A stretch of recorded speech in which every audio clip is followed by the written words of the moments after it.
So I've found a bunch of things around YouTube that I'd like to talk about and think are important, but I can't justify making a short little video about it. So I'm gonna try and talk about most of it here in a series type of format. This first one is gonna be focusing on Distractable and Maximilian Dude. While they both eventually talk about the Switch 2, there are some things I'd like to cover with Distractable first off. Mostly because I think it's important to show the kind of disconnect they have for whatever reason now. Eventually, their Switch 2 talk will tie in nicely to Maximilian Dude. These first distractible clips are gonna be from their tier list video. Long time ago, I played a game and I just shat on it.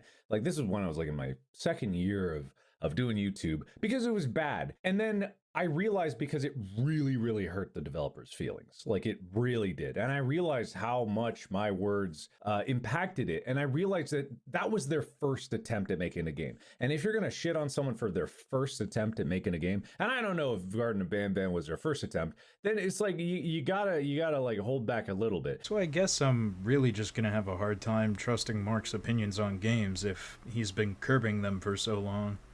I'm sure Mark is a really nice person and hasn't really done anything worth canceling him over, but this just feels a bit ignorant, I guess. If someone is willing to publish something out into the world, they need to be expecting people to not like it or even hate it in some cases. You need to be willing to parse through that and find the meaningful information in the criticism, other than the knee jerk anger or praise. This is just something that's really obvious to me. I don't know if this is also just Mark's personal opinion or something held more widely with people who review games. This is something I'd be more willing to just let go of, I guess, if it wasn't also related to him defending Garden of Banban.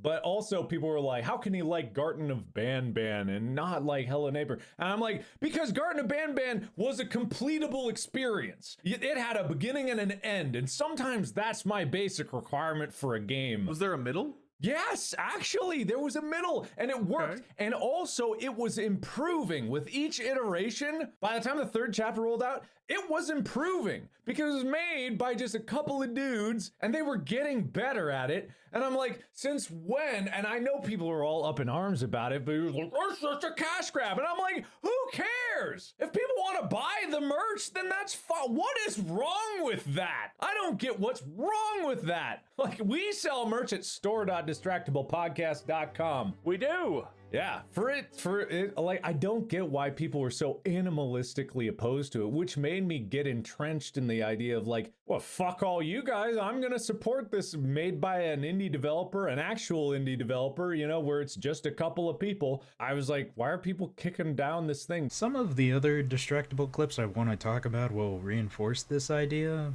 but I think this is a really eye-opening start of Mark, Bob, and Wade being out of touch.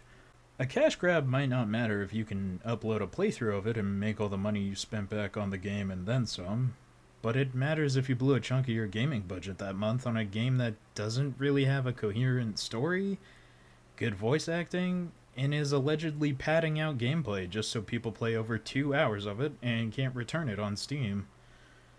Merch is also an entirely separate issue. There could be fan merch that you buy. You don't really need to get official merch unless it's the only source of said merch. Merch is also a form of support, and if you don't want to support a cash grab game by buying its merch, it's kind of important to know if it's a cash grab in the first place. I guess you could say it's a complete experience, in that each episode gets released and is finished. But in the same sense that Telltale's Walking Dead series isn't a full story without all their episodes, Banban has the same issue. Each episode looks to be about $10, and granted they do have a cheaper bundle option. From what I understand from watching Manly Badass Heroes playthrough of the game, each one is a cliffhanger. The story, if anything, is less complete than episodes from Telltale's Walking Dead series.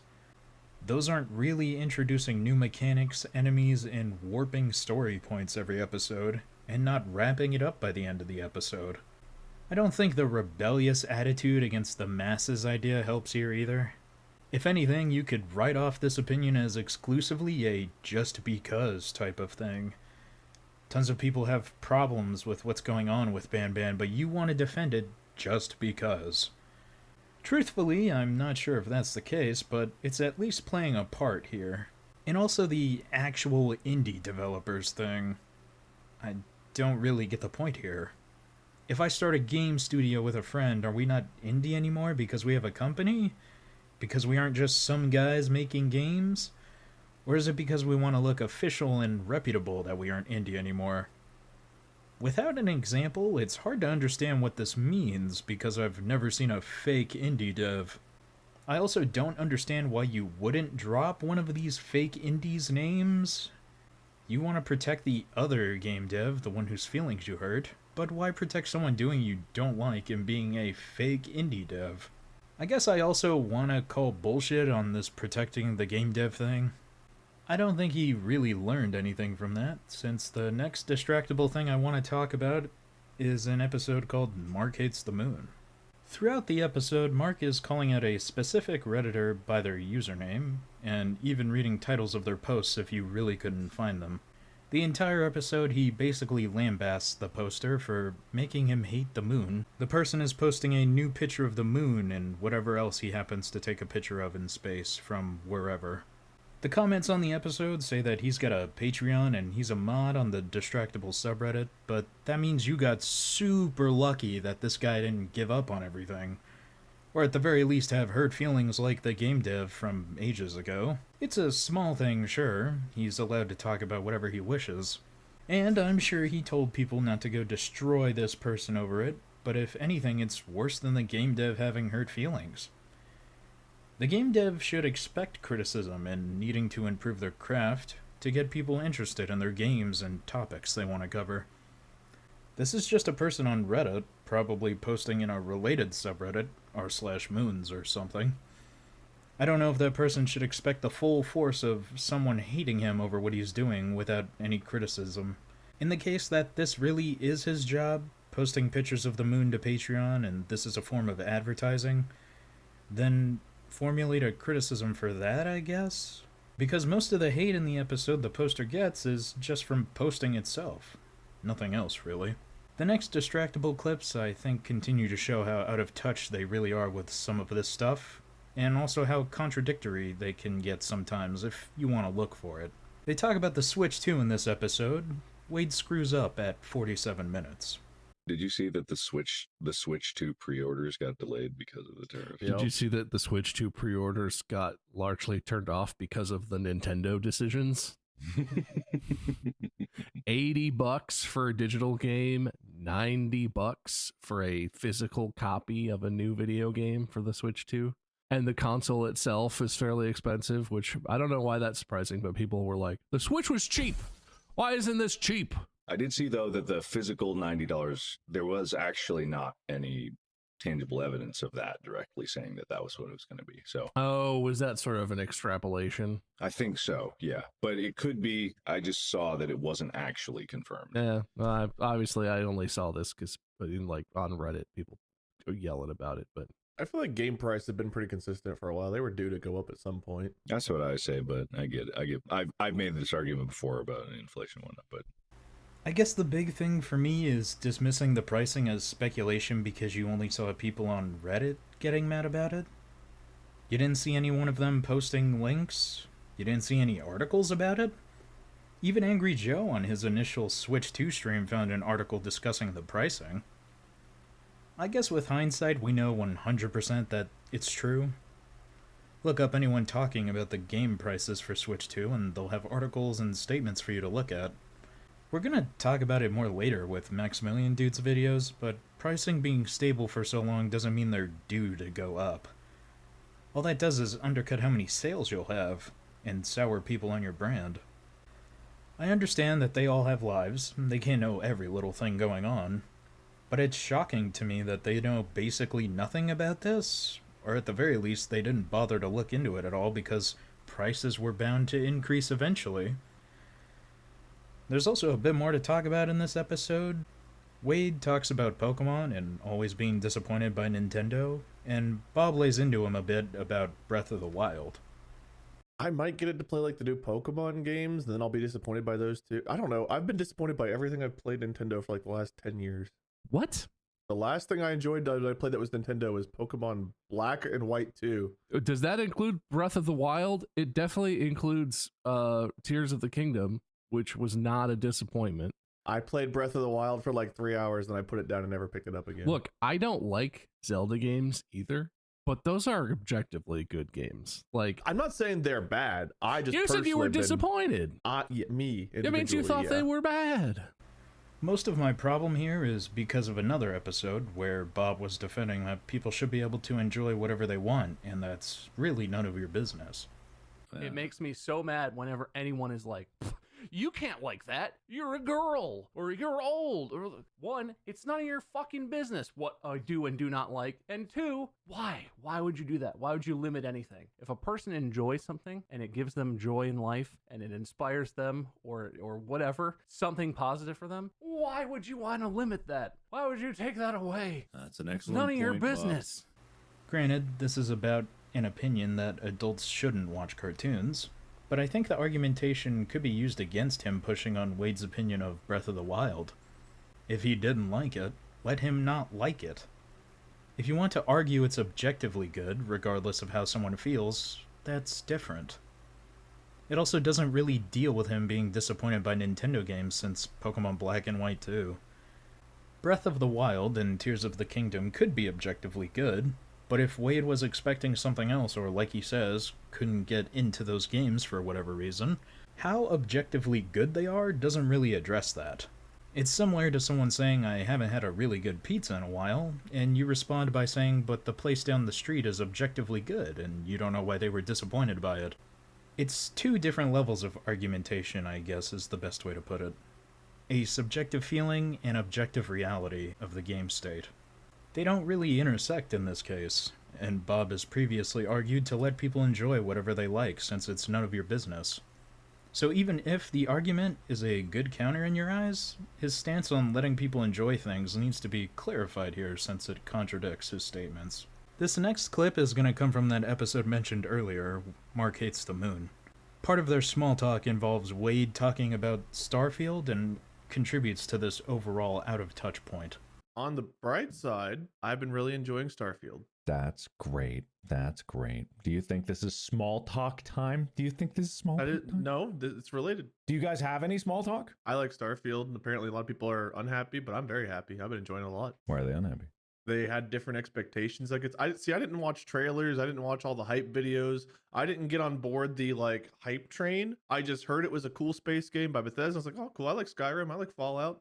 Bethesda space game, that'd be cool. And it came out and I was like, ooh, there's aspects of No Man's Sky that are cool. And there's some things that are like a little, there's some emptiness in planets and whatnot. But overall, I got what I expected from it and therefore, and a little bit more, and therefore I'm enjoying it. Yeah, I don't know if it was Bethesda's fault or if it's the fandom's fault, but this game had a lot of hype building up to the release of like, it's going to be the game of our generation. It's the new Skyrim. It's going to be everything. That's pretty unreachable as an expectation to set. Even if it is, I don't think it's a perfect game by a lot of measures, but like I think it's a solid game. It's pretty good. But even if it was amazing, no one is going to think that this immediately replaces like Skyrim or something like that.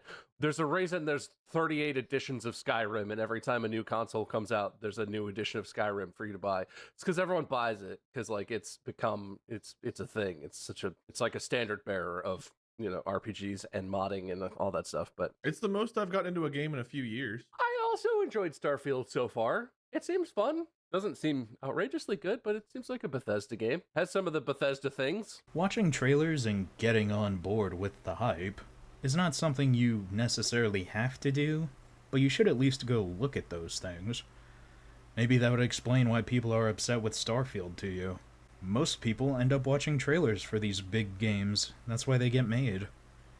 If you're gonna say you don't know why people are upset with the game, I also don't think you get to say, I don't know whose fault it is. Go look first.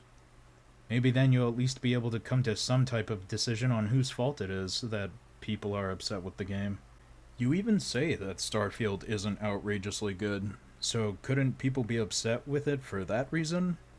Again, They have lives and other things going on in them. I don't expect them to know everything. But at the least, the bare minimum, look into these things that you want to talk about. Mark, Bob, and Wade are large content creators. Their opinions hold a lot of sway. I'm mostly just upset that they've gotten to say these types of things without any type of follow-up. These statements are all pretty vague and uninformed, which, I won't lie, I'm not the most informed on these topics. I recommend that people go look into these topics, however, since I at least know enough to say that they're pretty wrong or contradictory. There are really long but informative videos on Starfield, since I know that's something I hope I won't have to touch again. But the Switch 2 prices are just something you can look up. There's been so much coverage on this, it's hard to understand how it all just flew past them. And also how dismissive of cash grabs and price hikes they can be for whatever reason. I assume it's because they can comfortably afford those things and don't have to struggle to compensate for these rising costs. I hope that if I ever get in a comfortable place in my life, I don't just hand wave things like this away because they don't affect me anymore. Because things like this ruin the perception and overall health of the market. The next section is Maximilian Dude talking about Switch 2 prices. I would like to draw attention to his thumbnail where he looks shocked at the prices. This is a soft form of clickbait and maybe lying by omission because he doesn't believe that. He's going to defend the pricing throughout the video with what I think is really bad arguments. We're also going to have to jump around since there are a few things I'd prefer to focus on in his video. I don't particularly care for the GTA 6 talk, and I don't really know about the game price market history that he talks about. Let's talk about pricing. So the Switch 2 got revealed, and the Switch 2, I would argue the price of the hardware is moderately priced. We had a gift sub bet that the Switch 2 was going to be $399. To me, that was pretty much the lowest in my brain they could possibly make that system cost. $400 felt like about right. The modern day, especially considering the Switch OLED was teetering on like $350. So it's like, yeah, them being $450 in my eyes, it's like, damn, that is not much more than I thought it was going to be, because in my head, I'm like, my dude, are we really getting a Nintendo console that's going to be $500? $450 is legit not bad. Well, to start, the Switch was $300. The OLED version was $350, which was already a bit much and also optional. You didn't really have to buy an OLED if you already had a Switch.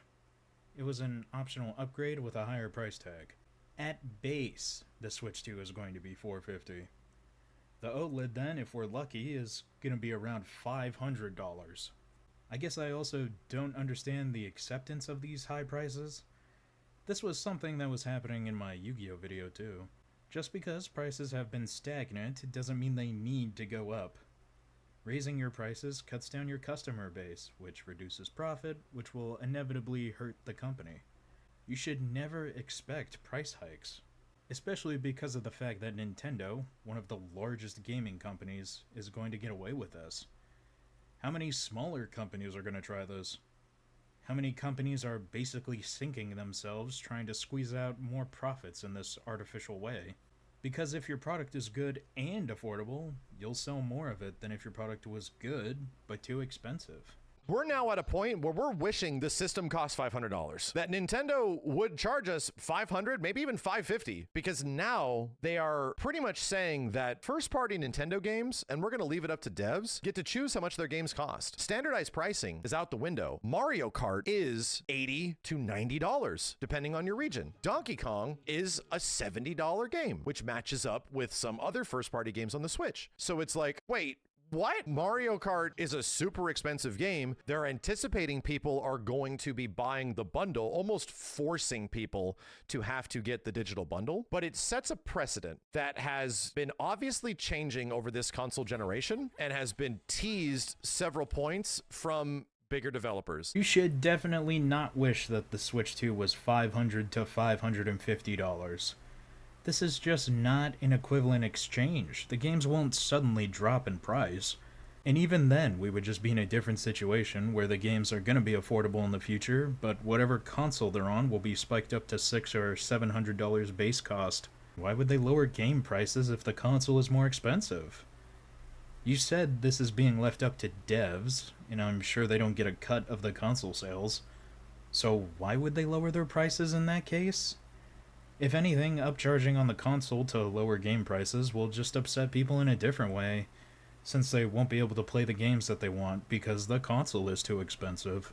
I want to remind everyone what this shit was like in the SNES and the Genesis era. I pre-ordered Killer Instinct for my Super Nintendo when it came out. That bitch-ass game on the receipt was $95. And we got to pull up some examples. We're going to take you back to the ass when games used to cost a shit ton of money. Here is an idea of somewhat standardization happening. PlayStation games are right around the $50 mark. Depending on where you buy them at Toys R Us, they sometimes would mark up. Some places would not, some places would. But if we look over here on the N64, games are at the PlayStation 4 generation of pricing for the majority of first-party games, and it's all over the place, man. 65, 60. If games had a license in some way, my dude, they were costing $70.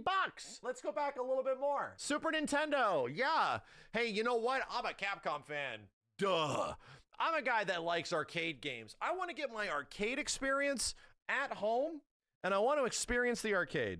That will cost you a premium for some reason. If you want an arcade game to be ported, there was just a premium attached to it. The latest version of NBA Jam is going to rock you $70 at launch. UMK3, that's an arcade game, $70 at launch. Alpha 2, $70. And then you get some like moderately priced games here and there. Even first party games are closer to the 50, but holy shit, man, this was crazy. Like games were costing, the console was only 130. This is like competitive, right? This is normal. My dude, a $70 game in like 1995 is like $800 now or some shit. I mean, I'm being a little facetious, but what? It's not that far off. Yeah, okay. Ah! This was me! So, like, I guess we're just not going to acknowledge this, but there were arcades that were around in, like, the 90s. You could go play at those. You can't really do that today. There's not a really big arcade circuit around anymore. A quick Google search tells me that the height of arcades was in the 80s, but they were still around in the 90s. The reason you had to pay a premium for your arcade at home is because, I assume, you could go to an arcade and play with your friends for a few quarters. This is not something you can do today. The closest arcade in my area is called Round 1, and it's more of a prize arcade than a game arcade. You swipe your card loaded with credits, try to win a prize, and that's it. You do that however much you want. You can't really go to that place to play Pac-Man or Street Fighter 6 or Tekken 8. That's not what arcades really do anymore. And you are way off on your $800 price figure. Even if it's a meme, it just isn't even close. An $80 game from 1995 would cost about $170 today. The minimum wages I found for the 90s fluctuate between $4 to $5, so I just split the difference at $4.50 for the sake of this calculation. Wages back then would be comparable to about $9.50 an hour. You would have to work today, at that wage, about 18 hours to afford that game. While that does seem a little absurd for today's time, in 1995, things were cheaper than they are right now. And gaming is still considered a luxury good that's just more widespread today. And that's important to keep in mind. If something is widespread, you should be trying to make it as accessible as possible. That way your sprawling audience can actually access your product. The last time the federal minimum wage was raised was in 2009, so prices going up definitely will outpace the federal minimum wage for the foreseeable future. This will be a long-term detriment to the gaming market. There's nothing we can do about this now that it's been confirmed. All game prices are probably going up and never coming back down. Which, in a market where you can buy a digital copy of the game, is completely unfair. You don't even really get to own the game with your digital copy, and you still have to pay the full price that is far too high. If Steam or one of these other platforms feels like it, they can just revoke your access to a game that you've paid for. And unfortunately, that's all there is to really talk about as first video. The rest of it is mainly a history lesson on how these prices back then were changed because Sony was putting their games on cheap CDs instead of cartridges. Well, he has a more recent video on the topic, so I guess we can look at that really quick. See if he's still on this idea or actually understands the problems with this price hiking.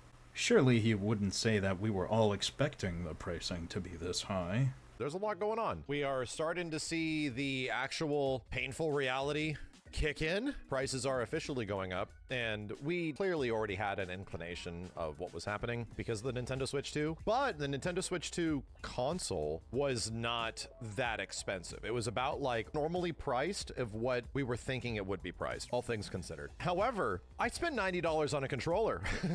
Like a normal ass controller. No! No! And this is going to boil back to fighting games, trust me. Trust me, this is a fighting game conversation. Why? Just fucking why? Actually, we're done now.